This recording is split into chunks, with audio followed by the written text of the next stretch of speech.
Ter uma holding pode ser a melhor solução para a gestão da sua marca e também para o aumento da sua receita. As holdings, elas são extremamente lucrativas, mas como são envolvidas com outros grandes negócios, são um tanto quanto difíceis de serem criadas. O nosso bate-papo de hoje é com o Dr. Jossan Batistucci, advogado, nesse nosso delicioso Café com Ideias. Mais uma vez, muito obrigada por nos receber aqui com tanto carinho, doutor. Obrigado, é uma grande satisfação recebê-los, bem como tratar sobre esse tema com todos vocês. Eu ouço muitas pessoas falarem que criação de holding é ilegal. É isso mesmo, doutor? Esse pensamento é muito comum, né? As pessoas entenderem ou acharem que, de fato, há ilegalidade em fazer uma gestão adequada, correta e inteligente do seu patrimônio. Mas não há nada de ilegal. Os direitos de proprietário permitem com que você, que seja dono, proprietário dos seus imóveis, enfim, dos seus bens como um todo, o direito permite, a própria Constituição Federal autoriza com que você pegue esse patrimônio e aloque ele num CNPJ, que a gente vai conhecer como uma holding.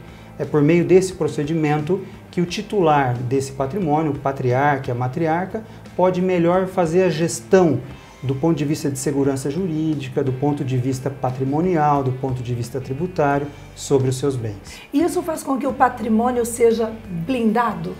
A blindagem, ela é uma expressão popular, mas ela é um pouco equívoca, na medida em que a gente pode entender que blindar é como se algo não transpassasse por esta criação jurídica.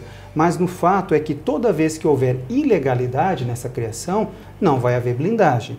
Por isso que a gestão e você gerir esse patrimônio, você fazer criar esse patrimônio de maneira correta e legal, não haverá nenhum tipo de problema. Agora, se você tem dívidas que você não quer pagar, se você tem processos já em execução e você toma esse tipo de medida, você tem uma vulnerabilidade na medida em que pode ocorrer a chamada fraude contra credores ou fraude à execução. Portanto, não haverá blindagem quando você já traz um rastro de problema junto. Agora, se você paga tudo isso, não há nenhuma ilegalidade na criação do patrimônio. Doutor, como é realizada a holding familiar? Holding familiar ou holding patrimonial é uma expressão quase que fantasia, no sentido de popular, sobre a empresa que nós chamamos tecnicamente de administradora de bens próprios. A holding familiar nada mais é do que uma empresa através da qual aquela família aloca nesta empresa os seus bens.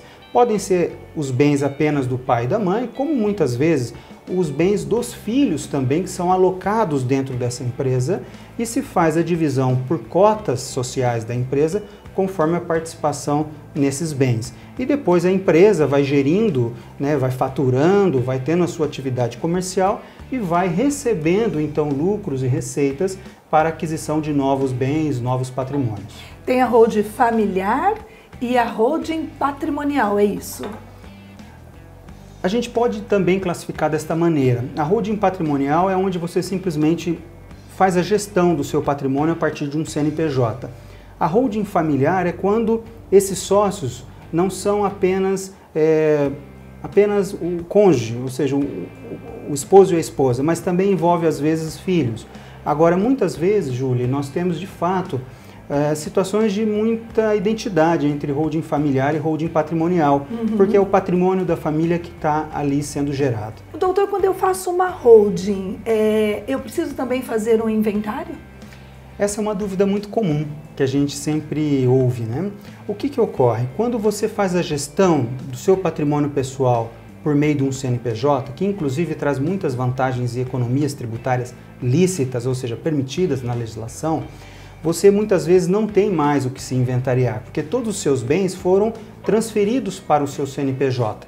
E esse CNPJ você transfere para os seus herdeiros, por meio de procedimentos jurídicos, como a doação com reserva de usufruto, cláusulas que vão proteger esse patrimônio para que o pai e a mãe tenham todo o controle de decisão da empresa e, portanto, o controle de decisão sobre os bens, o controle financeiro desta empresa. Então você consegue fazer a transferência desse patrimônio em vida, com segurança e com economia. Afinal de contas, embora tenha um custo razoável para se montar, você paga sobre aquele tributo que você está naquele momento transferindo. Se a própria empresa, né, com a receita de aluguel, outros aportes financeiros, ela vai aumentando o seu patrimônio, essa empresa já pertence aos filhos. Não há mais o que doar, não há mais o que fazer de inventário. Portanto, o que pode sobrar, né, numa situação de falecimento, às vezes são pequenos bens, como uma conta bancária, um veículo ou outro, coisas através das quais muitas vezes os herdeiros sequer vão querer discutir, querer brigar. Né? E quando a gente sabe que quando há muitos imóveis ou imóveis com um carinho diferenciado sobre os mesmos ou muito valiosos, podem os herdeiros às vezes criarem um conflito muito grande. Então a melhor coisa a fazer o pai e a mãe que quer ver com que os seus filhos, após o seu óbito, não tenham problemas e discussões, é de fato fazer a gestão desses bens em vida. Pode ser 1, 2, 3 imóveis, pode ser 30, então não é o tamanho do patrimônio que faz com que a pessoa não deva ter a decisão inteligente e adequada sobre a gestão desses bens.